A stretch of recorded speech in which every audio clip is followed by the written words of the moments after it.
Hello and welcome. आज 13 अप्रैल है। Discuss करेंगे करंट अफेयर के मोस्ट इंपोर्टेंट क्वेश्चन डिटेल के साथ में। आज ही के दिन एक भयानक नरसंहार हुआ था 1919 में, जिसे हम जलियांवाला बाग हत्याकांड के नाम से जानते हैं। डिटेल से डिस्कस करेंगे इसके बारे में आगे। जलियांवाला बाग हत्याकांड 13 अप्रैल 1919 को अमृतसर के जलियांवाला बाग में वैसाखी के पर्व पर हजारों लोग रोलेट एक्ट के खिलाफ शांतिपूर्ण सभा के लिए एकत्रित हुए थे।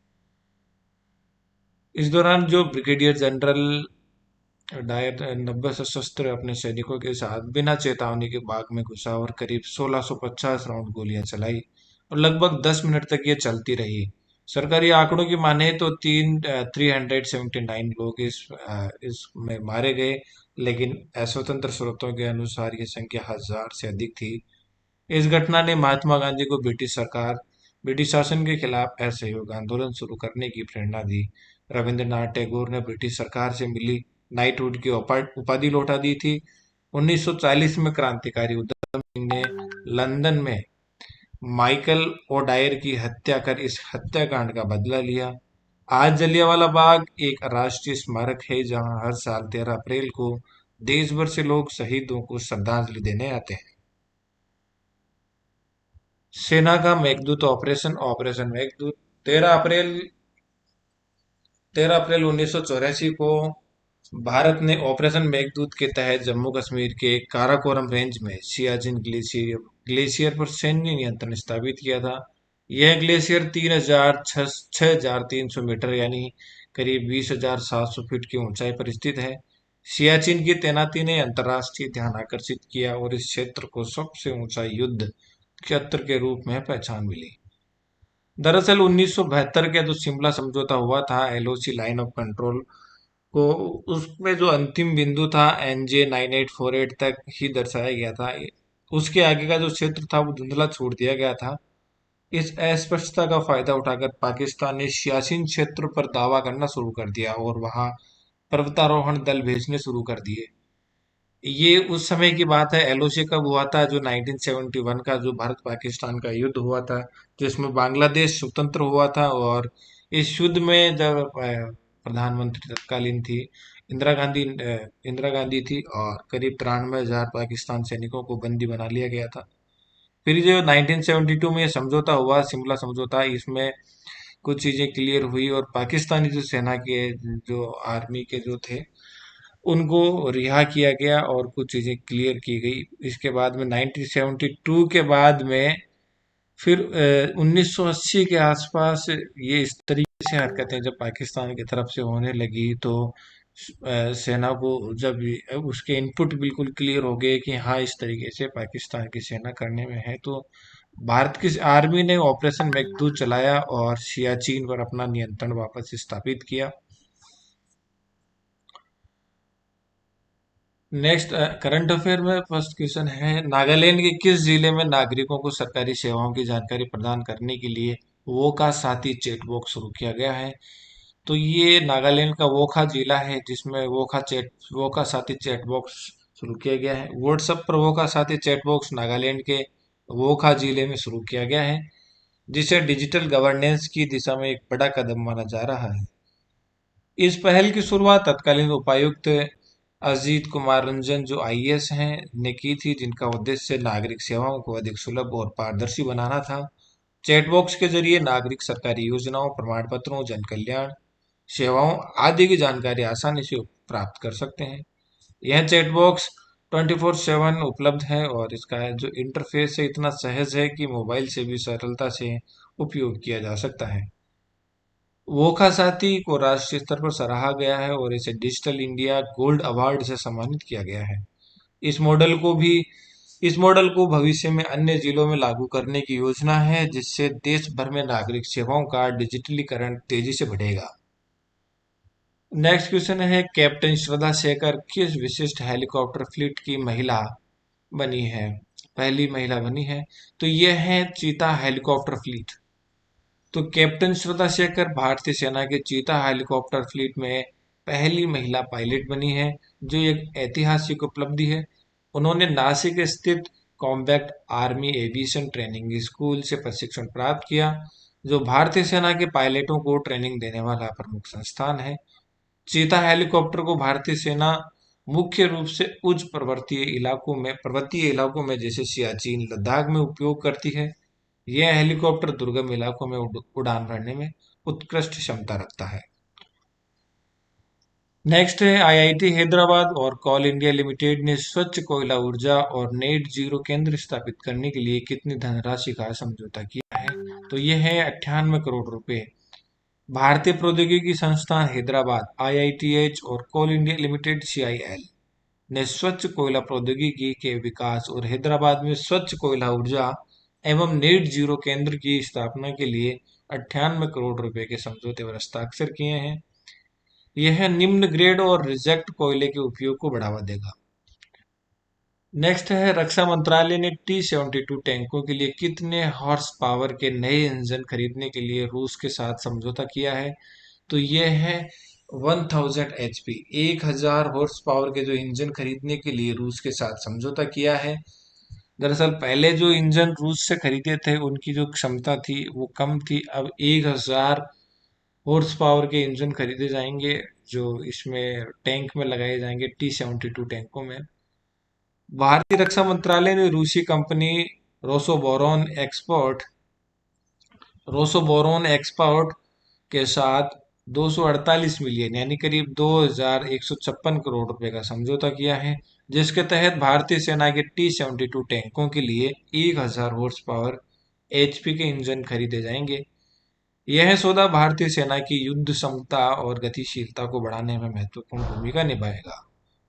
इस समझौते में रूस से भारत की तकनीक हस्तांतरण भी शामिल है, जिसमें चेन्नई के अवाडी स्थित बख्तरबंद वाहन निगम लिमिटेड इन इंजनों का स्थानीय उत्पादन कर सकेगी।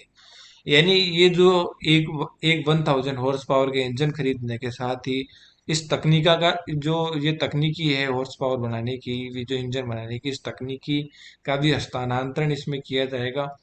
ये जो तकनीक जिस तकनीकी से रूस इन जो इंजन को बना रही है, इस तकनीकी से चेन्नई के जो अवाडी स्थित बख्तरबंद वाहन निगम लिमिटेड है, यहाँ इंजनों का स्थानीय स्तर पर उत्पाद हो सकेगा या स्थानीय स्तर पर बनाए जा सकेंगे। स्थानीय उत्पाद से मेक इन इंडिया और आत्मनिर्भर भारत अभियानों को बल मिलेगा, जिससे रक्षा क्षेत्र में स्वदेशीकरण को प्रोत्साहन मिलेगा। T-72 टैंक 1970 के दशक में भारतीय सेना का हिस्सा है। 1970 के दशक से जो T-72 टैंक है 1970 के दशक से भारतीय सेना का हिस्सा है और वर्तमान में लगभग 2500 टैंक सेवा में है। यानी इंडियन आर्मी के पास वर्तमान में बात करें तो 2500 टैंक है T-72 और 1970 के दशक से सेना का ये हिस्सा है। इन टैंकों में वर्तमान में 780 HP का जो इंजन है वो काम में लिया जा रहा है। अब रूस से 1000 HP के इंजनों का समझौता किया गया है, जो इन इंजनों को इनमें ट्रांसप्लांट किया जाएगा या इनमें लगाया जाएगा, प्रतिस्थापित किया जाएगा। ये है T-70 टैंक। तो इनमें 750 HP इंजन की जगह 1000 HP का इंजन लगाया जाएगा, जिसका जो रूस से समझौता किया गया है उन इंजन के लिए। और ठीक है, जिस तकनीक से वहां उनका उत्पादन किया जा रहा है, बनाया जा रहा है, उस तकनीकी का हस्तांतरण भी किया जाएगा। नेक्स्ट है पंचायती राज मंत्रालय ने सरपंच पति की संस्कृति के खिलाफ किस डिजिटल प्लेटफॉर्म के साथ मिलकर अभियान शुरू किया है? तो यह है टीवी ऐप के साथ पंचायत राज मंत्रालय ने अभियान शुरू किया है। टीवी ऐप का फुल फॉर्म है द वायरल फीवर। तो पंचायती राज मंत्रालय ने ग्रामीण शासन में महिलाओं के वास्तविक नेतृत्व को बढ़ावा देने और सरपंच पति संस्कृति को खत्म करने के लिए द वायरल फीवर के साथ मिलकर डिजिटल सामग्री तैयार की है। यह प्रथा उन स्थितियों को दर्शाती है जहां निर्वाचित महिला प्रतिनिधियों के स्थान पर उनके पति या पुरुष रिश्तेदार फैसला लेते हैं, जिससे महिलाओं के संवैधानिक अधिकार कमजोर पड़ते हैं। इस श्रृंखला की पहली कड़ी असली प्रधान कौन का प्रीमियर 4 मार्च 2025 को नई दिल्ली के विज्ञान भवन में किया गया, जहां देश भर से आई 1200 महिला पंचायत प्रतिनिधियों ने इसे देखा। यानी जो टीवीएफ का जो सीरीज श्रृंखला की बात करें तो इसमें जो सबसे पहली श्रृंखला है कड़ी है, इसमें असली प्रधान कौन, ये प्रीमियर 4 मार्च 2025 को नई दिल्ली के विज्ञान भवन में पंचायत जो प्रतिनिधि जो महिलाएं हैं उनको दिखाया गया। यह डिजिटल पहल मंत्रालय के सशक्त पंचायत नेत्री अभियान का हिस्सा है। यानी सशक्त पंचायत नेत्री अभियान जो पंचायती राज मंत्रालय का है, इसके तहत इसकी शुरुआत की गई है। बात करें कि जो पंचायती राज जो जिस तरीके से जो सरपंच पति है या सरपंच के रिश्तेदार हैं उनके अधिकारों का हनन करते हैं और उनको संवैधानिक अधिकार और आरक्षण से वंचित कर, आरक्षण मिलने के बाद और उस पद पे आने के बाद उनके अधिकारों का हनन करते हैं, तो इसमें जो बीएनएस की धारा है, जो भारतीय न्याय संहिता बीएनएस 2023 में धारा 74 और 135 में प्रावधान किए गए हैं। इसको भी समझना जरूरी है कि ठीक है कि इसके लिए सरकार अवेयरनेस कर रही है कि प्रोग्राम चला रही है। टीडीएफ के साथ इन्होंने कोलैबोरेशन किया है और ये सशक्त पंचायत नेत्री अभियान के तहत डायरेक्ट अवेयरनेस प्रोग्राम सरकार चला रही है। और ये टीवीएफ से करने के बाद असली प्रधान कौन पहली सीरीज का प्रीमियर इन्होंने लॉन्च किया और दिखाया है। इसी के साथ इसका लीगली पेज क्या है कि क्या कार्रवाई होती है। तो धारा 74 है जो बीएनएस का धारा 74 है। इसमें प्रावधान है कि जो भी व्यक्ति जो स्वयं को झूठे रूप से किसी लोक सेवक सरकारी अधिकारी के रूप में प्रस्तुत करता है और उस हैसियत से कोई कार्य करता है या करने का प्रयास करता है, उसे 3 वर्ष तक का कैद है और जुर्माना या दोनों से दंडित किया जा सकता है। यह सरपंच पति जैसे मामलों में लागू होता है यदि वह स्वयं को निर्वाचित प्रतिनिधि दर्शाकर कोई कार्य करे। तो इस तरह के जो सरपंच पति या सरपंच प्रतिनिधि बनते हैं उनके लिए बीएनएस में प्रावधान किया गया है धारा 74 में कि जो लोग सरपंच पति बनकर या प्रतिनिधि बनकर झूठे रूप से किसी लोक सेवक या उसके हैसियत से कार्य करते हैं या करने का प्रयास करते हैं, तो उनके खिलाफ 3 वर्ष तक की कैद, जुर्माना या दोनों से दंडित किया जा सकता है। ये कार्रवाई तब होगी जब शिकायत करने पर, जांच में पाए जाने पर, दोषी पाए जाने पर ये कार्रवाई पे इन धाराओं में मामला दर्ज होगा। इसके अलावा धारा 135 में भी प्रावधान है कि यदि कोई व्यक्ति किसी अन्य मतदाता के रूप में मतदान करने का प्रयास करता है या करता है, या तो यानी यदि कोई व्यक्ति किसी अन्य मतदाता के रूप में, यानी जैसे डमी कैंडिडेट होता है उसी तरीके से, यानी कोई वोटर से किसी अन्य वोटर्स के रूप में मतदान करने का प्रयास करता है या करता है, तो वह यह अपराध है। इसमें 1 वर्ष की कैद और जुर्माना या दोनों का प्रावधान है। ये चुनाव के समय धोखाधड़ी या अन्य व्यक्ति की पहचान से मतदान करने पर लागू होता है। यदि कोई व्यक्ति निर्वाचित प्रतिनिधि की पहचान का अनुचित उपयोग करता है तो ये धारा संबंधित हो सकती है। कार्रवाई क्या हो सकती है, तो इसमें कार्रवाई पंचायत में शिकायत होने पर जांच बैठाई जा सकती है। सरपंच को कारण बताओ नोटिस जारी किया जा सकता है कि वह स्वयं कार्य क्यों नहीं कर रही है। दोषी पाए जाने पर सस्पेंड किया जा सकता है, पद से हटाया जा सकता है, इसकी सिफारिश की जा सकती है। सरपंच पति पर बीएनएस की धारा जो 74 है उसके तहत एफआईआर दर्ज हो सकती है। नेक्स्ट क्वेश्चन है, हाल ही में अमित शाह ने किस शहर में विश्व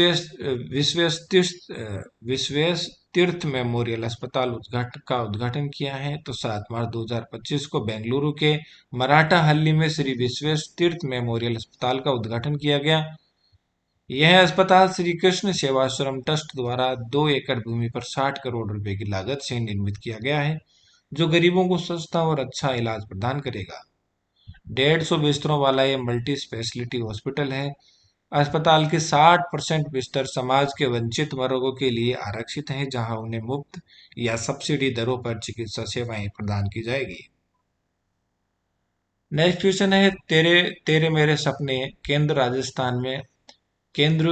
राजस्थान में कितने शहरों में शुरू की जा रही है, या ये तेरे मेरे सपने केंद्र राजस्थान में कितने शहरों में शुरू कर किए जा रहे हैं राजस्थान समेत। तो भारत की बात करें तो भारत में 9 राज्यों में ये केंद्र शुरुआत की गई है, और राजस्थान की केवल बात करें तो राजस्थान में केवल ये बीकानेर और उदयपुर में फिलहाल शुरू किए गए हैं। तो राष्ट्रीय महिला आयोग ने विवाह पूर्व परामर्श के लिए तेरे मेरे सपने केंद्र की शुरुआत उदयपुर और बीकानेर सहित राजस्थान के उदयपुर बीकानेर समेत 9 राज्यों में इसकी शुरुआत की है, जिसमें मध्य प्रदेश है, महाराष्ट्र, हरियाणा, उड़ीसा, दिल्ली, केरल शामिल है। ये क्वेश्चन 2 बार लग गया। तो तेरे मेरे सपने केंद्र राजस्थान में कितने शहरों में शुरू हुए? नौ। राष्ट्रीय महिला आयोग ने अंतर्राष्ट्रीय महिला दिवस के अवसर पर विवाह पूर्व परामर्श केंद्रों की एक नई पहल तेरे मेरे सपने की शुरुआत की है।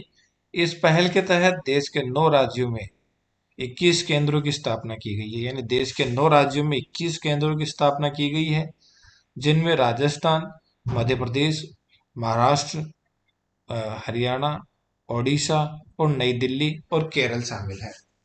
तो राजस्थान में ये बीकानेर और उदयपुर में शुरुआत की गई है, मध्य प्रदेश के भोपाल में, महाराष्ट्र में की बात करें तो नासिक, जालना, लातूर और गोरेगांव, हरियाणा के ये गुरुग्राम में, ओडिशा और नई दिल्ली और केरल के तिरुवनंतपुरम में ये सेंटर खोले गए हैं। युवाओं को विवाह से पहले मानसिक, भावात्मक और सामाजिक रूप से तैयार करना इसका मुख्य उद्देश्य है। जॉब अलर्ट और जॉब एजुकेशन की बात करें, जो राजस्थान पुलिस में 9,617 पदों पर भर्ती के लिए इंडिकेशन दिया गया है राजस्थान सरकार की तरफ से। इसके लिए जो आवेदन है 28 अप्रैल से शुरू होने होंगे, और इसकी जो अप्लाई करने की लास्ट डेट है वो 17 मई रहेगी। RS 2023 के लिए RPSC ने इंटरव्यू का शेड्यूल जारी किया है, और पहले चरण के जो इंटरव्यू हैं वो 21 अप्रैल से शुरू होंगे। राजस्थान जीके का वेटेज चतुर्थ श्रेणी की जो भर्ती है उसमें 41% हो गया। अब 120 में 25 के बजाय 150 क्वेश्चन राजस्थान जीके के आएंगे। अभी इसके आवेदन की लास्ट डेट बाकी है अभी, लेकिन नजदीक है, करीब 5-6 दिन बचे हैं। तो इसमें 19 अप्रैल अभी लास्ट डेट है। और इसके अलावा RSSB ने नया नोटिफिकेशन जारी किया हुआ है। जो एब्सेंट रहने वाले स्टूडेंट है उनके ऊपर पेनल्टी लगेगी, और नहीं चुकाने पर इसका जो SSO ID है वो ब्लॉक कर दिया जाएगा। NHM की संविदा भर्ती में संशोधन। NHM की जो संविदा भर्ती है उसमें संशोधन करने के साथ ही 1 अप्रैल को नया नोटिफिकेशन जारी किया गया था, जिसमें इसके जो लास्ट डेट है आवेदन भरने की वो 1 मई रखी गई है, और 22 संवर्गों में 8,256 पदों पर भर्ती होनी है। असिस्टेंट इंजीनियर के 1,057 पदों पर भर्ती होनी है। एज लिमिट 40 साल है, और इसकी लास्ट डेट है वो 28 सितंबर है। RPSC द्वारा उप कमांडेंट के 4 पदों पर भर्ती होनी है। पूर्व आर्मी कैप्टन इसके लिए अप्लाई कर सकते हैं। लास्ट डेट 22 अप्रैल है। तो ये है करंट अफेयर के मोस्ट इंपोर्टेंट क्वेश्चन। साथ में अपन ने देखा जॉब अलर्ट के बारे में। पढ़ते रहिए, बढ़ते रहिए। Thank you.